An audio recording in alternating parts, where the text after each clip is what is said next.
We are live! Woo! Welcome to another episode, Throne of Angels video blog. I'm your host, Derek Osborne, joined once again by my co-host, Tim Korkleski. Again. Pretty much all the time. Hammer time, pretty much all the time. All the time, it's hammer time. So, what do we got in front of us today, Tim? We have a lot of stuff from Warsenal. I don't even know where to begin.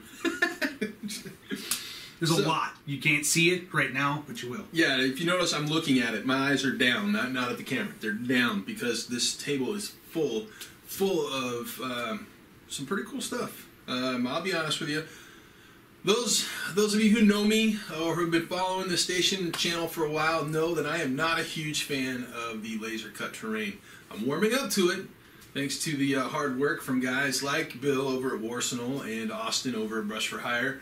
They are elevating what I would consider the level of refinement in what is available for laser cut. Very much so. I also, not a big fan of laser cut myself. I feel a lot of companies out there, when they build stuff, the moment you walk about 5-6 feet away, you look at it and go, that is a box. Yep, I am playing with shoe boxes. I don't like that. I don't like playing with shoe boxes.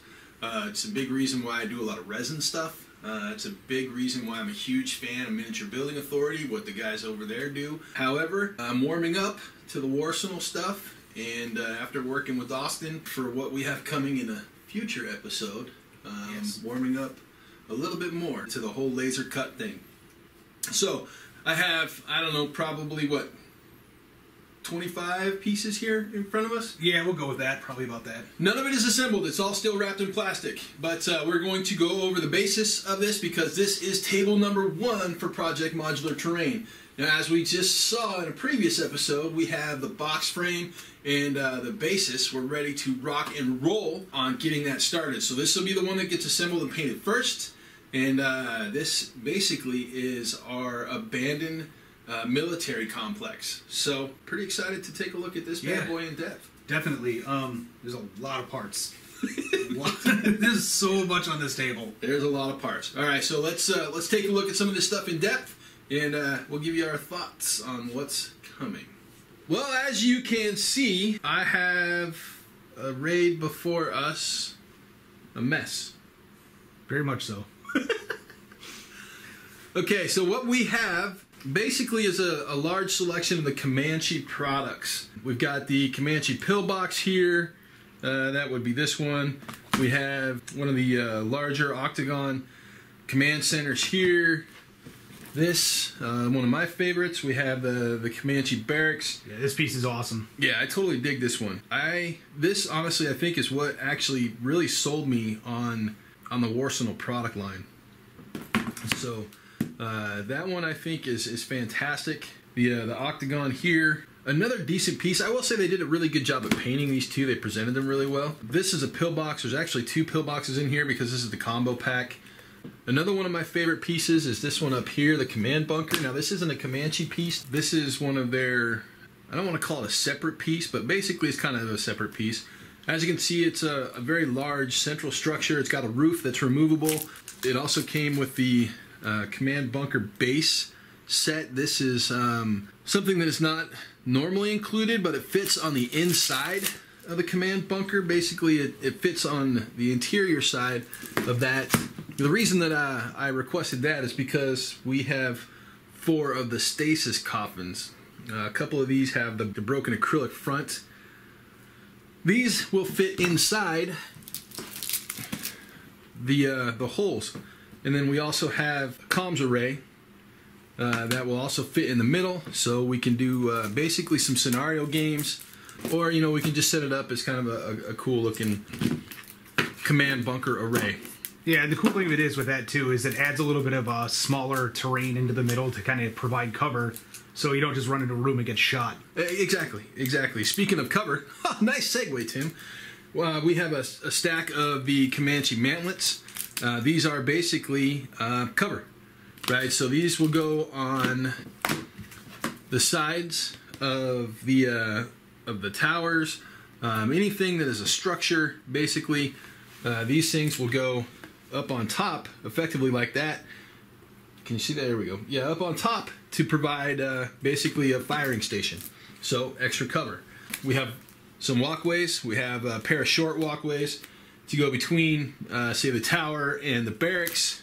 A long walkway for the same thing.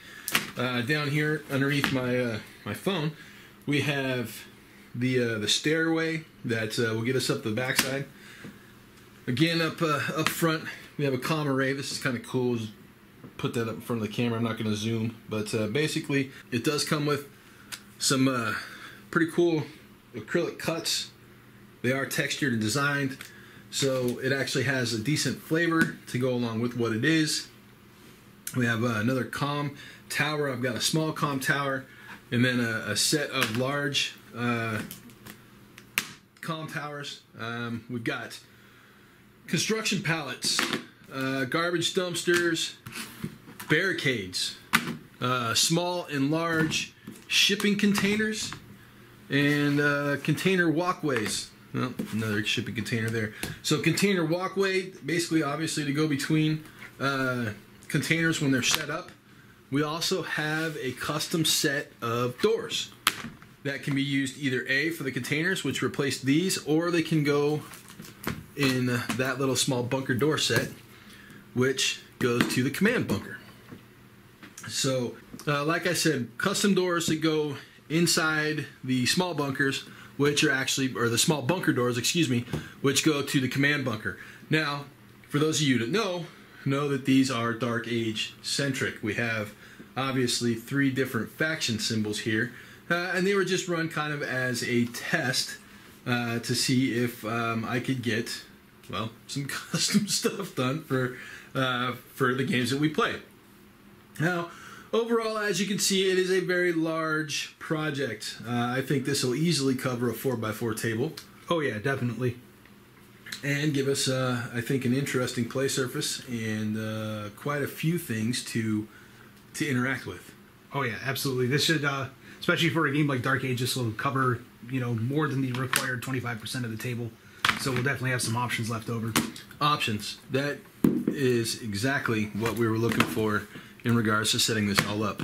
Options, options, options, options, options, options, options, options, options, and more options. So that is table number 1 for Project Modular Terrain, the military complex, or the abandoned military complex by Warsenal. Tim, how are we going to paint this? We haven't really talked about it too much yet, but I know a lot of this we're going to be giving it very much a post-apocalyptic feel, which is something that a lot of people sometimes have a hard time doing. Yeah. They don't know how to do it if it's not bright and shiny. It doesn't mean rust everywhere. It means worn everywhere. Exactly. So obviously we'll do some, possibly some tutorials coming up in regards to a couple of these items. Obviously we're not going to do it all. It'd take us forever. But we will most definitely do some filming in regards to how we set about painting this stuff, do some work in progress, and then obviously once table 1 is complete, we will go over table 1 in its completion, and at that time, hopefully, get a game on it as well. Absolutely. I'm looking forward to it. Yeah, me too. I'm really excited about this project. So, Project Modular Terrain finally starting to shape up. Oh, we got a lot of work, dude. Yeah, we do. So much. This is one table out of how many we say? 7 or 8? 7 or 8. Yep. They just keep coming. They just keep coming. We actually had another company express interest in sponsoring another table. So this is the project that's like the Energizer Bunny. Yeah. It just keeps going and going and going and going. And with that, we're gone. Out!